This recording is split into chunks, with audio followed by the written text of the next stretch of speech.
looks like a very interesting week from the eclipse in North America to the Salah break still happening. My name is Chinatoja, and you know I'm never alone. I mean, the only female in the midst of handsome guys. Hi, Godwin. Hi, Wale. Hi, Chinatu. Good morning.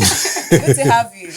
Yeah, it's good to be back here on the program this morning, and I wish I were in North America, precisely United States yesterday, New York to be even be precise, to see the solar eclipse. It's wonderful. The different clips that we've seen is, I mean, it's nothing short of excitement. It's interesting that a lot of Nigerians said they saw it in Nigeria, and I was wondering from where. Nigerians. How did you find? I saw it in my sleep. I was dreaming. I saw the eclipse. Did you see it? So let's just take it away from here. God, what do you have for us? Yes, I have the leadership news with us right now, where we're discussing a 38-year-old Omabayo Godwin sworn in as a new Edo State governor. Is that you? It's not me, Chinatu. But this is the new deputy governor of Edo State, who presides, where a few hours after the impeachment of Comrade Philip Shehibu as deputy governor of Edo State by the State House of Assembly, 38-year-old Omabayo Godwin has been sworn in as a replacement for the governor. Leadership reports that the impeachment of Shehibu on Monday followed the adoption of the report of the 7-man investigative panel set up by the Assembly to probe allegations of misconduct against the former deputy governor. Following his confirmation as the deputy governor designate by the State House of Assembly, Omobayo Godwin was sworn in at about 1:30 p.m. at the government house in Benin City, the state capital, at a brief meeting attended by supporters, state government functionaries, and politicians. Well, I want to say congratulations to Omobayo Godwin, and this is a win for the Godwins, whether I like it or not. Is the Godwins are winning right now. Governor Obaseki Godwin, Omobayo Godwin, Godwin Sunday. So the Godwins are winning, whether you like it or not. So this is like the former governor of the deputy governor of Edo State, I beg your pardon, deputy governor of Edo State, Shoaibu, has been replaced yesterday by Omobayo Godwin. And whether I like it or not, this has come to stay because the deputy governor, the new deputy governor designate, has been sworn in yesterday, which means that Shoaibu will need to vacate his office and give room and give opportunity for a fresh blood, a youth, a younger person. It's almost, we can ask, this is my cousin. I'm wishing at this point that Godwin is my son name. I understand that this is Omobayo Godwin, but I'm Godwin Sunday. But this one, Wale is smiling like I know Wale has a lot of things to say about my portfolio right now. I mean, it's interesting that we can have Deputy Governor amidst us here. Yeah, Wale can say that again. Let's go back to the news. It's interesting that we have someone as young as a 38-year-old. Yeah. We've had head of state in Nigeria that was as young as 31-year-old during the military regime in Nigeria. But looking at what is happening in Edo State, I think democracy has taken its course. When you have somebody impeached or somebody removed from government, then somebody else has to take the void and make sure the governance continues, because the people need their representative there, and the essence of the government, which is to cater for the needs of the people, has to be upheld. And I think that is what has been achieved there right now. So having a young person, it says a lot of things to young people in Nigeria. We talked about the Not Too Young to Run bill, and we've had conversation at this table about not too poor to run, because young people can afford. In the last election, APC pegged their nominations forms at presidential candidates 100 million. 100 million, Wale. 100 million. So we're looking at, even for state governors or councillors, of course they reduced it for women and youth and all of that, but still it's still at an exorbitant price for young people to participate in governance. But now we're seeing them participate. At what cost, some people might ask. But I think it's a legitimate question. But still, having someone this young there, of course, we can't deny the political space and the political climate in Edo State and why that has happened. But having a young person there right now I think is a boost to the young people's dreams and aspiration about governance and being in a position of power. And we saw President Tinubu traveled to Gabon Senegal. Senegal Senegal. to, beg your pardon, it was Senegal, a mix of these countries, traveled to Senegal to at the inauguration of the new president. And this is a young person as well. And Nigerians are talking, stop becoming SSA, stop becoming minister's PA, take positions of power, and positions of power that really matter, which is governor, deputy governor, ministers, presidency. I'm looking forward to a time where we're going to have someone as young as maybe 30 being a governor in That is Nigeria. even too Especially it's an opportunity for the Godwins. You didn't mention the Godwins, Wale. You're already above, you're above that age for us. They're not young any longer. But this is really interesting. I mean, I remember when we're clamoring for the not too young to run bill, and we're seeing it manifesting. Even though we understand that the circumstances behind this whole, God been taking over. Yeah. Chinatu, for calling that Godwin taking over, please send me your account number. Mobile taking over the position of leadership. Yeah. There's been a lot of allegations about, him spilling secrets of the government. There's been just back and forth between him and his principal, that's Governor Obaseki. But seeing that this has happened and seeing that young person is coming now to take over, it just tells us that our politics in Nigeria takes a different trajectory each time. Yeah. And I mean, you cannot just decide what happens. But then, what do we see? This has happened and that has happened. So we just hope for the best. Let's see. We have a young person now. What happens after this? Let's see that he runs smoothly and, fills the gap that the other tribe could not fill and, just perform better overall. And he has raised our optimism that 28-year-olds too can pick up the position, Yes, I mean, even 27. No, 27 is too young. I think the debate about the age will continue to happen at this level, but we have to move on to another story this morning. From the Punch newspaper, Godwin Emefiele returns. So today is about the Godwins. EFCC custody faces fourth arraignment on April 25th. The Lagos State Special Offences Court in Ikeja on Monday sent back immediate past governor of the Central Bank of Nigeria, Godwin Emefiele, to the custody of the Economic and Financial Crimes Commission.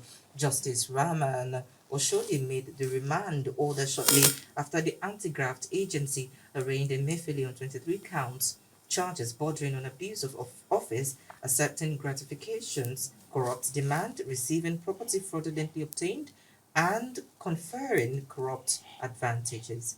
In the substance of the charges, the EFCC alleged abused his office while he was the CBN governor through allegations allocating $4.5 billion and 2.8 billion naira. He was arraigned alongside Henry Isioma Omoile, whom the EFCC accused of accepting gifts from the agent. Both defendants pleaded not guilty to the charges. Godwin Emefiele has pleaded not guilty to all the charges that have been leveled against him since he has been apprehended after the packing of the last administration. Since the inception of President Tinubu's administration, the Economic and Financial Crimes Commission has been on its case to look at issues of corruption, to look at the issue, it was listed here, corrupt demand, accepting gratification, issue of receiving property fraudulently obtained, and lots of different monetary policies that he implemented. We're also told about the issue of selling out forex exchange to different big people in Abuja and making sure they go to the bureau de change where they get to change the money. We remember the issue of the naira redesign and how it caused so many issues in the country. A lot of Nigerians suffered through the election period because of the redesign of naira and mopping up of the old currency. So I think Nigerians his case continues to interest most Nigerians because this is a man they've watched the divide. What's it called? The exchange rate between the parallel market and the official market was completely huge. We had almost 200 naira difference where you could go to the central bank, you can, as long as you know somebody there, you get to be paid or given forex at a very reduced rate, and then you take it to the bureau de change, they change it for you at a very high price, and then you mop up your money. So a lot of Nigerians are interested in what happened during his tenure as the government. We had lot of policies that devoid economic reasoning, that devoid so many principles that we hold as a nation. And so Nigerians are asking the question, it's been taken to EFCC, he's pleaded not guilty to any of these count charges. But the government and the EFCC continues to make sure that they probe him, and a lot of people that were involved in this case too are also reprimanded and taken into custody. And the essence of this for us as Nigerians is that we must fight to the root of the matter. We cannot continue to hold this man without, of course, there are charges against him, but we must make sure that these charges are investigated thoroughly so that we won't be doing things on the surface and in the next 5 years or next 10 years it's released and it's back into the society living his life, perhaps coming out as a presidential candidate in the next 8 years or what so after President Tinubu what's it called finishes his tenure. So Are you sure that President Tinubu is going to do 8 years? I don't know, I'm just saying. It's speculating. Perhaps speculation. It's 4 years or perhaps 8 years, I don't know, but they never leave. That's another topic. So I think we need to get to the root of the matter that people that are in position of power, because there's some Nigerians will say if you want to steal big, because in Nigeria you can always get away when you steal big. Somebody steal something in the market and jungle justice has been meted on that person. But when you steal big, you can just, I apologize, I give out a little out of it, and you're allowed to go. So Nigerians are trailing this and they want something out of it. Well, Wale, this is an interesting conversation. For one, the fact that a 23 count charge is being brought against a former CBN governor, this cause for concern. But one begin to ask at this point, can this be taxonomized to be another witch hunting, where we say that the EFCC, as usual, will arraign people before the court and there are no facts sufficient enough to be able to prove or disprove their claims on these people. We've seen a lot of cases of recent and where the EFCC will arraign people before the court, and at the long run, we don't have a sufficient fact. You know, Nigeria is one country where we see people, especially security agencies, arraign people in the court, and you're being arrested and you're being brought before the court while the police and other sister security agencies begin to carry out investigation on a person that is being detained. Sometimes you're being advised to vacate your seat or your offices so that they can continue with the probe or whatever. So I want to believe at this point in time that if the EFCC are calling 23 counts, it's quite a number for every lawyer to agree with. 23 count charges. That is from abuse of office down to the least. So what has he been charged with for the last 4 months, Wale? I beg to ask, because 23... When it was initially taken to the court, it was possession of arms, unauthorized arms. That was the first charge that was brought against him. A lot of Nigerians were like, this man has a lot and it says a lot about political persecution in Nigeria. Because you mentioned that people have to be taken to court. Investigation had to be done before you arraign people and you put them in custody. But I think what we've seen so far is that people are being taken into custody, their human rights denied, and then investigation will then commence. And then they take you to court just to make sure that this person is being taken to court within the stipulated time in the constitution, and saying, maybe they just count you as you're possessing firearm. You just charges against you before they begin investigation. I think that should come before investigation would, before proceedings would. Chinatu will agree with that, man, because because she's almost a spokesperson to the government. That's why this position. I relinquish. I really think that the judiciary and everybody involved in ensuring that we're executing anybody or not, or we are arraigning anybody, needs to take into cognizance that you're dealing with human beings. These are people who have their rights. And trust me, if your right is taken away from you, it tells a lot about the kind of country you exist in. We don't want to have people denied of their rights when they can do their work. I mean, why are you taking me to court when you don't even have an evidence against me, and then you're arraigning me and you're arresting me just because you have the powers that be? So it's almost a case of, okay, the highest bidder has the most connection, and then you use it the way you please. It shouldn't be. I mean, this is a sane country, as you like to think. And things like this hurts me. I don't like to see this kind of the human rights activists are spoken. As usual. I think we need to move away from all of that to something now lighter, something Wale would like. The Sultan has declared Wednesday as Eid al-Fitr. And I'm so happy with the holiday. Yeah, so the Sultan of Sokoto, Muhammad Saad Abubakar, has declared Wednesday, April 10th, as a day for Eid Fitr.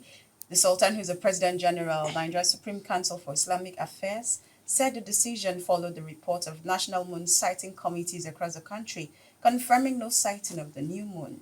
A statement signed by the chairman of the Advisory Committee on Religious Affairs, to the Sultanate Council, Professor Sambuwali, made available, said that yesterday the council accepted the report and accordingly declared Wednesday, April 10th as the first day of Shawwal.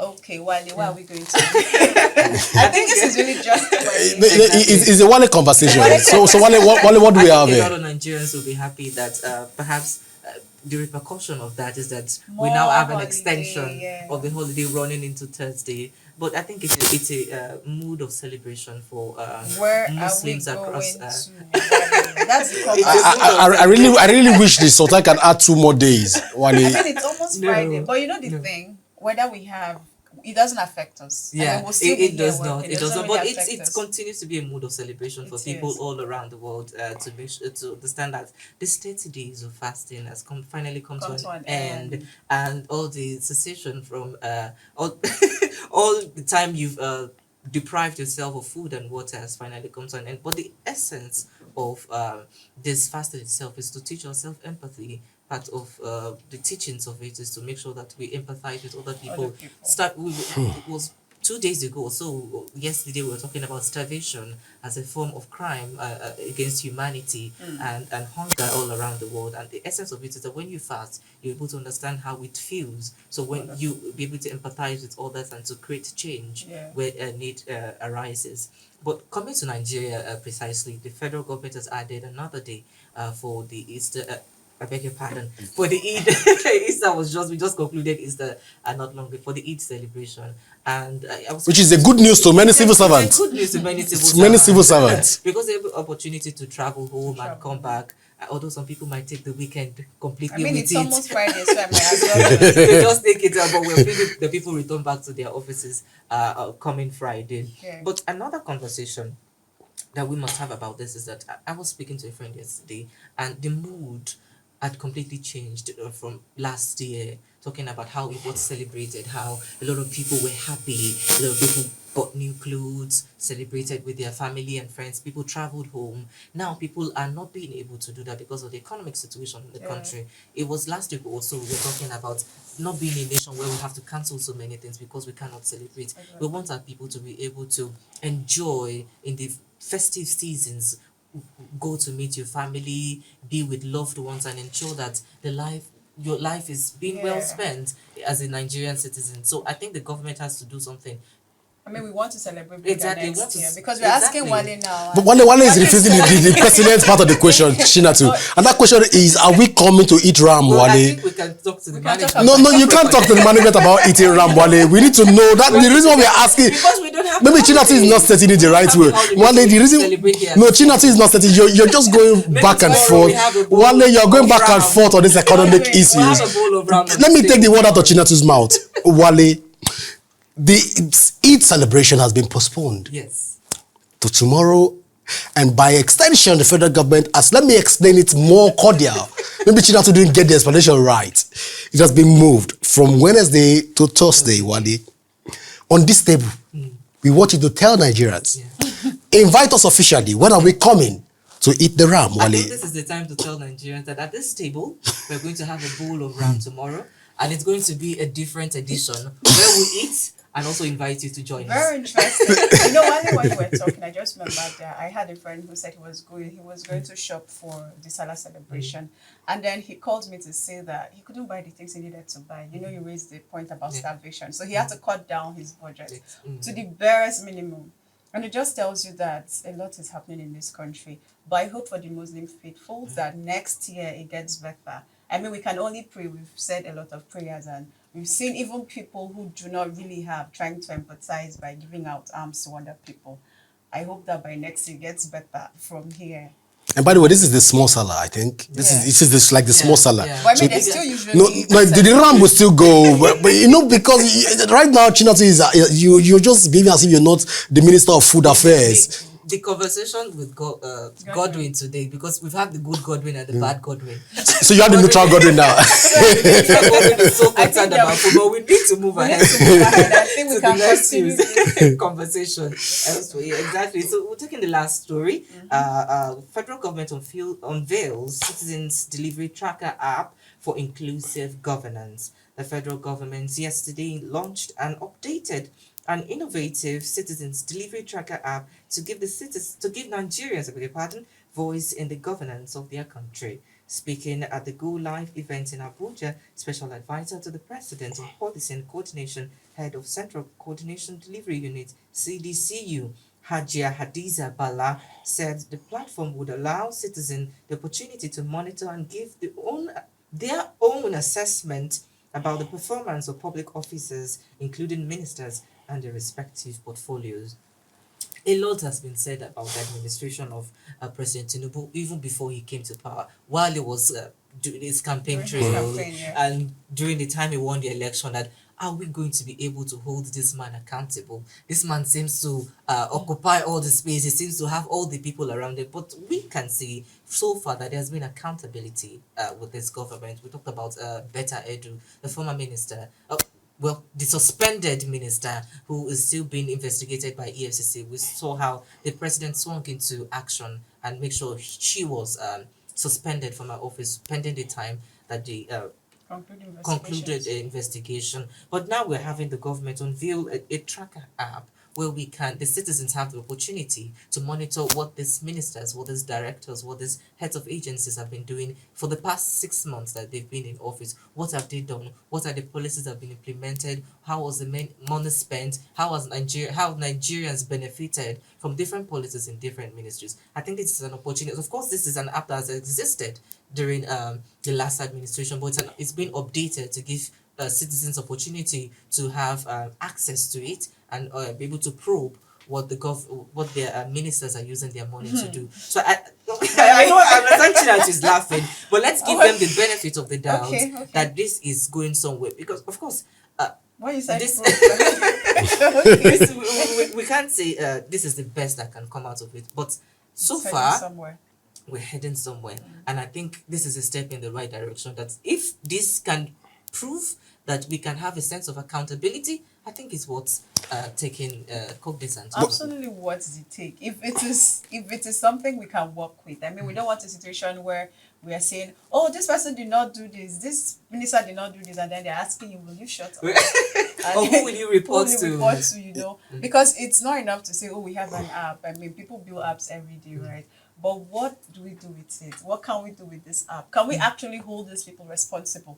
If we say, oh, this was allocated to my constituency, can we go to the court or report and say to the necessary authorities? The necessary authority and say, okay, this was allocated to my constituency and this person did not deliver. Can we work with this? Or they'll now start saying, oh, you need more evidence.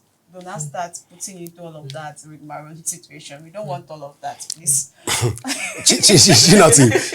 There's a legal maxim that says, Q ipso custodiet, ipso custodies. What it implies is, who watches the watchdog? The government is creating an app for the citizens to be able to assess the government. Who do we report the assessments to? The same government. Who watches the watchdog? If we have like a public-private partnership where people can begin to access the government using a private firm where they don't have to go through the government, the citizens can lay their complaints. There's some complaints you place and the government picks you up. Yes, exactly. Yeah. I mean, there's some roads that are not motorable in the country, but they're controlled by the government. Do not begin to complain on the same government app, or are there platforms where we begin to, because what we need to understand what Adiza is trying to explain right now. If the app is going up, we have a government app right now going up again for like the second time, where citizens can monitor the activities of the government and performances of the government. Let's use Ministry of Agriculture, for example. You're delivering fertilizer. How do I checkmate fertilizers that have been distributed to people in far of the country, as far as Maiduguri?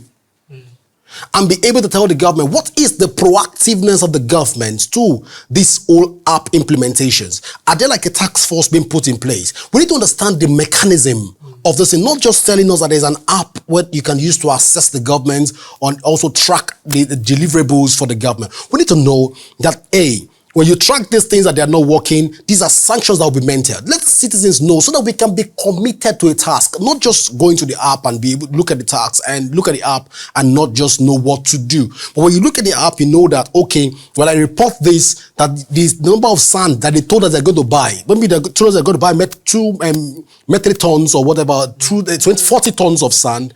Right now they are buying 28 tons and we have been counting. You know, who now sanctions and implements it? This is what we call kill ipso custodiet, ipso custodies. Of course. It's almost an unending conversation because we sit at this table and then we're still talking to this. Yeah, people. My mood has even changed from the gospel. The Godwin as a spokesperson to the government. Conversation. It's of course who holds these people accountable, and we were talking about private entities or maybe private security that we can report to. The essence of governance for any state itself is sovereignty, and it's impossible for us to delegate our responsibility to other people without the authorization of the government. So the essence of this is that this is an app that's been provided. Let Nigerians use it. Let's complain if it doesn't work or when our complaints are not being listened to. But still, the essence of the governance is to make sure that there's checks and balances in different arms of the government. But it's left to Nigerians. What can we do? Use the app, complain, lodge your complaint at different authorities where necessary, and let's watch what the federal government will do. Let's watch what the federal government. Let's watch what Nigerians will do with the app. What Godwin will do. The Godwins will do. At least lodge your complaint and let's see that nothing is happening, and then we can still say, "Oh, posterity, okay, you can do this with us."